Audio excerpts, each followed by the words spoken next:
This is The Struggle with Kit Mann.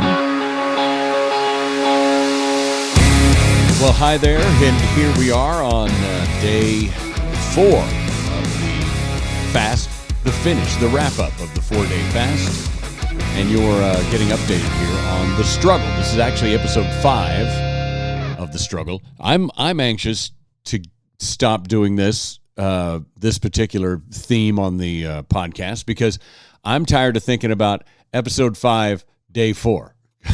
It's a mess. We're on episode 3, but we're on day 2. Like, that was messing me up, especially when I had no glucose feeding my brain. I was so confused most of the time. So this is episode 5 of The Struggle, and I thank you for joining along with us and following along. We've been covering our first 4 episodes so far, now episode 5, covering 4 days of fasting. And as we are finished up now, we've broken the fast, and we're going to use today to sort of recap and how did it go and all of that stuff. I've got some really interesting things to talk about. Now, we did break the fast. Everybody's first question is always, what? I'm fidgety today. Am I? Like, my hat and my microphone, everything's weird. Sorry. I digress. I keep grabbing at stuff. I don't know why. It's very strange. Anyway, what did we break the fast with? Well, not horrible food. Like, we didn't go over the top and break the fast with a piece of lettuce or a wedge salad or anything. I had a wrap that was really healthy with turkey and spicy stuff and cranberry sauce, and it was really delicious. Didn't eat any French fries or anything like that. I might have had a few little chips on the side, but nothing major.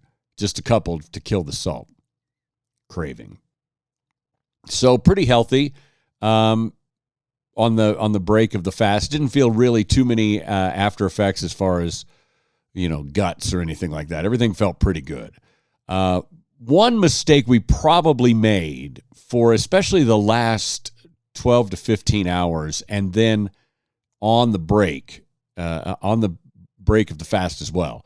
One of the mistakes we probably made was didn't drink enough water. When you do a fast, you're going to want to drink a lot of water because it helps your stomach feel full-ish. But the other thing is you get super dehydrated when you do a fast. But I think that last 8 or 10 hours after we woke up and then went on to break the fast, we should have had way more water. That's definitely something that we could tell and maybe feel as well. Now, I lost a total of 9.5 pounds in 4 days. I don't expect that to stay that way. I expect to put 1.5 to 2.5 back on once the water gets back into my system and my body starts processing things normally. Now, that's okay because you got to use it as your jumping off point, right? Now, day 4, how was day 4? Day 4 was easy. It was a piece of cake. Day 3 was actually harder than I thought it would be. It was weird because the first 24 hours was easier than I thought it would be. The second 24 hours, from 24 to 48, I knew it would be hard, and it was hard. Everybody told me that the third 48-hour set, from 48 to 60, from 48 to 72, was going to be much easier. I found it to be easier, but not as easy as I thought it would be. And that last one, day 4, that was nothing. Once you get through those first 3 days, you could do whatever you want. You could go on to 6 or 7 days if you want to. Here's a weird thing, though. Once we decided to break the fast, once we decided, okay, let's go ahead and break it, it's time to eat. From that moment, tells you how psychological this all becomes. Because from that moment, I was starving. I wasn't hungry until we told our brains, now you get to eat. And as soon as we decided on what we were going to eat, where we were going to go, because we went out to eat, As soon as we decided all that, my body instantly, like flipping a switch, I became so hungry that it was almost painful. So that just shows you right there psychologically what your brain has to do with all of this. Because if you get to a point where you've gone through 24 hours and you've convinced yourself this is what you're doing, your brain goes, okay, well, fine, this is what we'll do. And then the minute you say, all right, we're done, your brain goes, yep, we're fucking done, all right. Let's get some food. Oh, some delicious food. If you are watching on YouTube, thank you. Please like and subscribe. I won't bother with the pointing anymore because we found out that I was wrong the other day. But please like and subscribe, and don't forget to join us on fitbodyspace.com. Now, here's another thing. I found out through a few people telling me, and then my wife checking on her phone as well, that if you type in fitbodyspace.com, you may get an error. If you do get an error, just do www.fitbodyspace.com. I know, we're working on it. I tried to tell the host people, like, you guys, nobody does that anymore. And they're like, well, so they did say it like an old man on a farm too. Well, back in my day, we typed in the wwws if we wanted to log on to the net. If we wanted to join the World Wide Web, what was it they called it back in the 90s? The information superhighway. So just do the W's right now if you feel like you have to, okay? Fitbodyspace.com is where we are, or www.fitbodyspace.com. And as far as listening on the podcast, if you're not watching on YouTube, you're probably listening on whatever your platform is. But if you're just listening on some random platform and you would like to know if we're on your platform, we are on Apple, iHeartRadio, Amazon Music, Spotify. We are now on Google Podcasts as of yesterday, Deezer, Pocket Cast, Podchaser, and should be on TuneIn very, very soon. So we're on all the big ones. And if there's one that maybe you're watching on YouTube and you say, hey, I'd really like to listen to this on my podcast list, just tell me what it is and I'll make sure. So just send an email to, I couldn't find a good email address like kit@fitbodyspace.com because that just was too much. So we just went with kitbodyspace@gmail.com. I know it's dumb. I don't care. Send me an email or just go to www.fitbodyspace.com and you can communicate with us through it there. You know what that is? It's a social network for people that are trying to get in shape or deal with health and weight loss issues, or maybe coming back from being in shape once upon a time and you're trying once again. So we appreciate that. So we did a 4-day fast. Lots of questions are going to be things like that I've seen, or things like, well, maybe I don't want to do 4 days. What is the lowest amount I can do and still get benefits? And just in my anecdotal experience and all of my research and all the doctors and things that I've read and gleaned information from, is that once you get through that initial 24 hours, everything is benefiting after that. So you're into ketosis. You're starting to clean your cells out. If you're doing it for a weight loss thing, honestly, I'd do a 24-hour fast probably 3 times a month. That's what I would do. If you're doing it to help with other things in your body, I'm going to say 48 hours. My wife and I have committed. We were going to do it once a quarter, but we've committed to doing a 48-hour fast once a month. That is what we've decided there is enough benefit from what we just went through. We'll probably do a 4-day, maybe once a quarter or once every half year.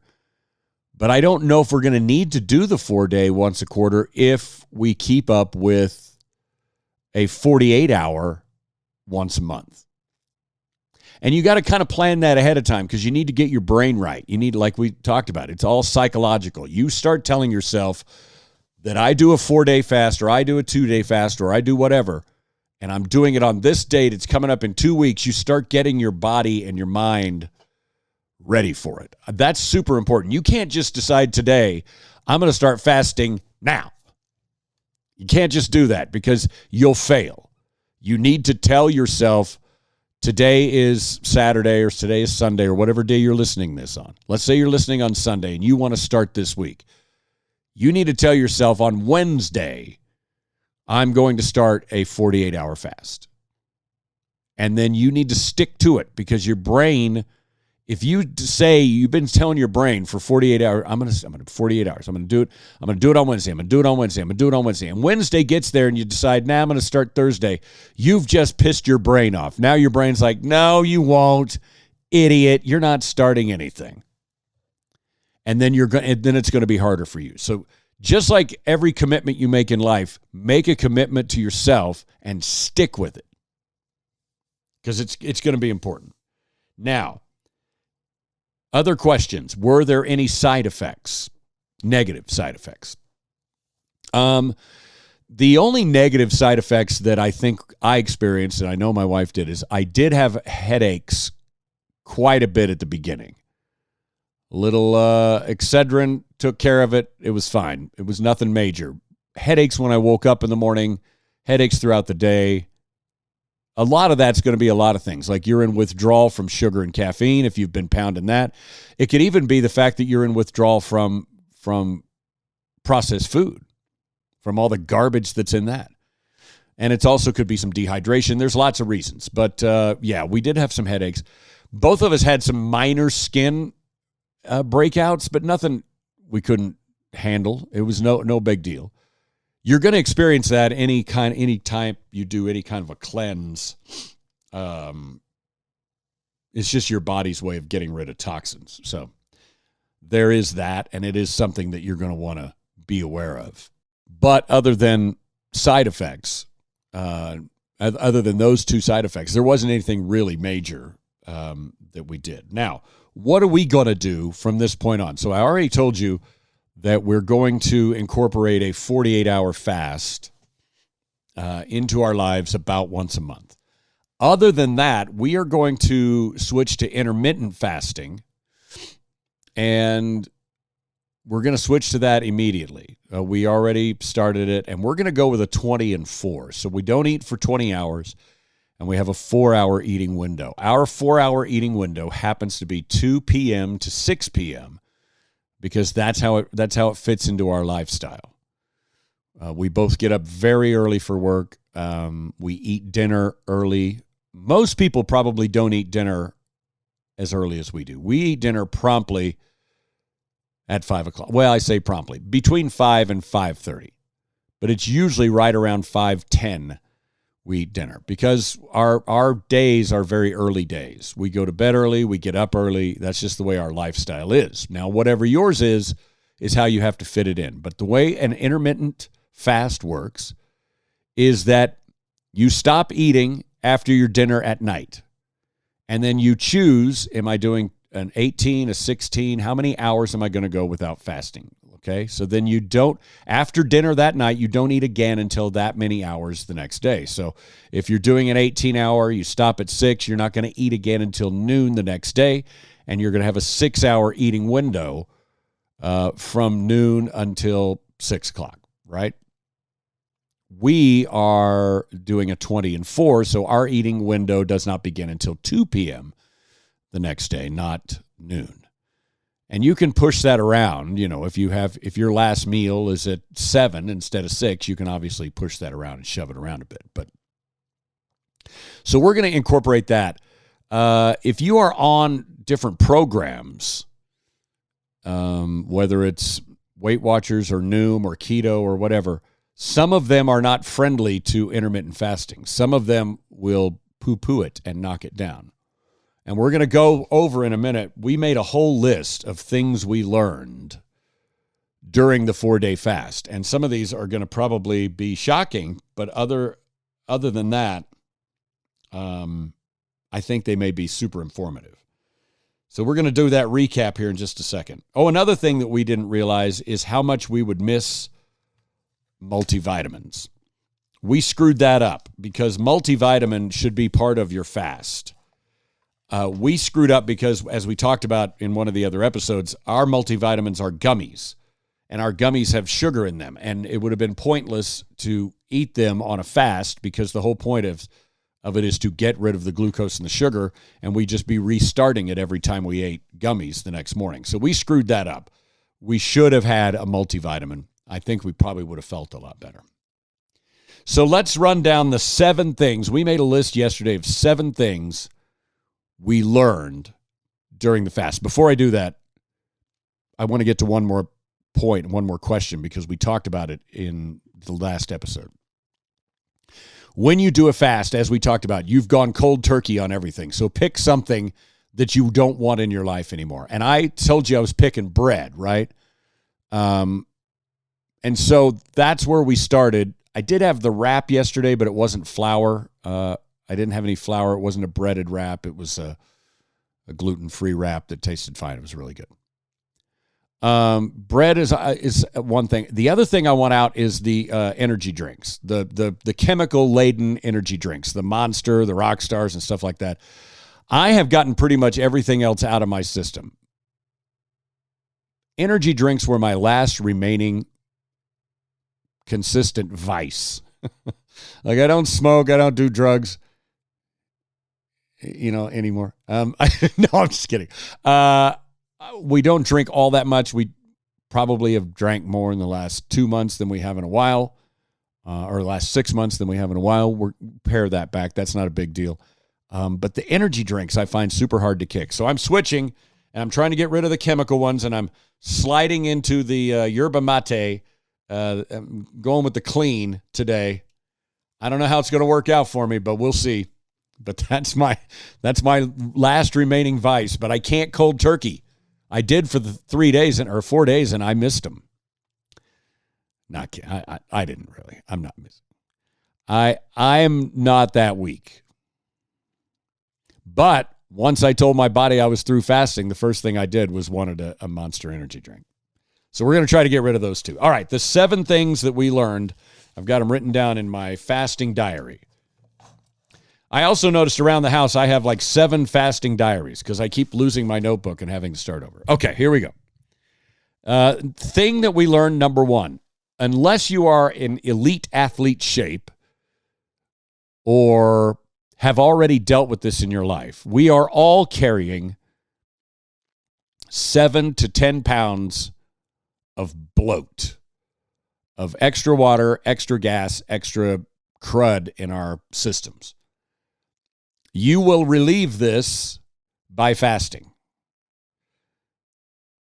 One thing on the fast that I did miss is I drink or consume, I guess it's drink because I stir it into water, 2 tablespoons of psyllium husk every day. You want to clean your guts? Oh, that is the way to do it. And it's not aggressive. It's not like one of those, weird things where you take it and all of a sudden you're like, oh, I got to go. It's not that. Psyllium husk really regulates your guts. It's a good fiber. It's a water-soluble fiber. I'm not going to lie. It's not the most pleasant thing in the world to drink. But if you're not a big baby, you know who I'm talking about. You can drink the psyllium husk.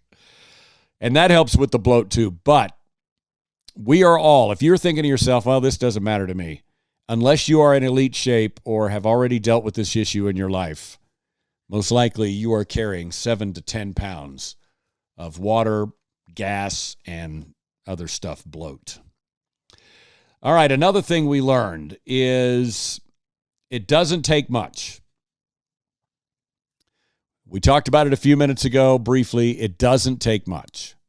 If you wanted to do a 24-hour fast, that would be enough. 24 to 48 is that sweet spot.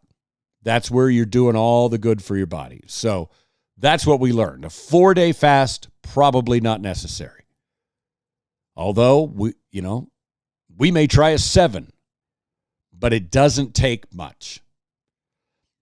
Another thing we learned, we're all dehydrated. Even if you're drinking water all the time. The world in general, America in general, the West in general is dehydrated because of the amount of crap that we put in our bodies. Dehydration on a fast is a major issue. Drink all of the water, every bit of it. When you come down from the fast, when you break your fast, drink all of the water. It's important. Okay. Another thing we learned, if you can get through 48 hours, it is one of the most empowering things you will feel in your life. You feel, when you get to that 48-hour mark, you feel like you've done something. You feel like suddenly anything else in your struggle, your weight loss struggle, your fitness goals, whatever they are, if you can get through that 48 hours and break your mind of the bullshit that it tells yourself, break your mind of the lies your mind wants you to do to quit struggling. Your mind doesn't want you to struggle. So it's going to send you messages to quit. Stop exercising, it hurts. Stop fasting because you got your stomach growling. Like, stop it. Your brain wants you to be comfortable. When I would teach fight classes and boxing classes and fitness classes, especially when we had beginners, about halfway through the class, I would always say to them, your brain right now is getting ready to tell you that you need to stop. Don't listen to your brain. Listen to me. Your brain is stupid. I'm smart. Listen to me. That's what I used to say to try to get them back to listening to me and ignoring what their brain was telling them to do. If you can get through 48 hours of a fast, you have taken control. What Noom refers to, Noom has in their psychological theories, they refer to it as the elephant and the rider. The elephant is the thing that rampages around and wants to eat all the food and stop exercising, and the rider is you in control. If you get through the 48 hours, you have told your brain that you are now in control. It's super empowering. I can't tell you the things that went through my head. Well, I can do this now, and I can do this now, and I can do this now. So 24 hours is great for you physically. Man, 48 hours is great for you mentally and psychologically. It is so empowering. Another thing we learned is that, this is number 5, we think about food way too much. When you are fasting and you begin to not think about food all the time, it is shocking to realize how much time we spend thinking about food, thinking about grocery shopping, thinking about making meals, thinking about doing the dishes, thinking about leftovers, thinking about holidays, we think about food all of the time. When I first met my wife, we had a conversation about 3 or 4 months in, and I wasn't saying this as an insult. I was genuinely curious because I hadn't been around this before. But every time we would get invited to something, it was always around food, it was always about food. And I said, hey, can we never just go hang out with somebody without eating? And she said, well, that's just how we've always done it. And I'm like, you're right. Most people are like that. We think about food all the time. Our social life is around food. It doesn't have to be.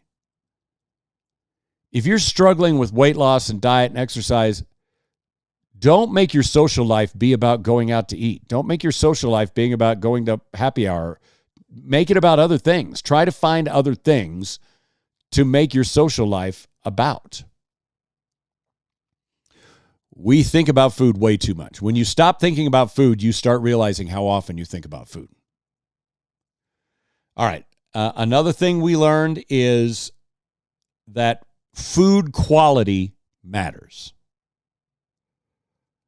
The quality of your food makes all the difference in the world. When you come down off of a fast, the food quality matters. When you translate back into your normal life after a fast, the food quality matters. You can't jump back into eating fucking pizza and Twinkies. All right? I know you want to, but that's not going to, you would have just pissed away everything you just accomplished. To me, that's an important motivator, is not pissing away what I've already done. Right? So food quality matters. But then the interesting thing is when you're in the fast, that's when you realize that the food quality matters. Because when you're in the fast, you don't crave. When you're at that 24 to 48 hour mark, we talked about this in one of the other episodes. You don't crave Snickers bars and candy and pizza and beer. You crave apples. You crave a piece of chicken. You crave a salad.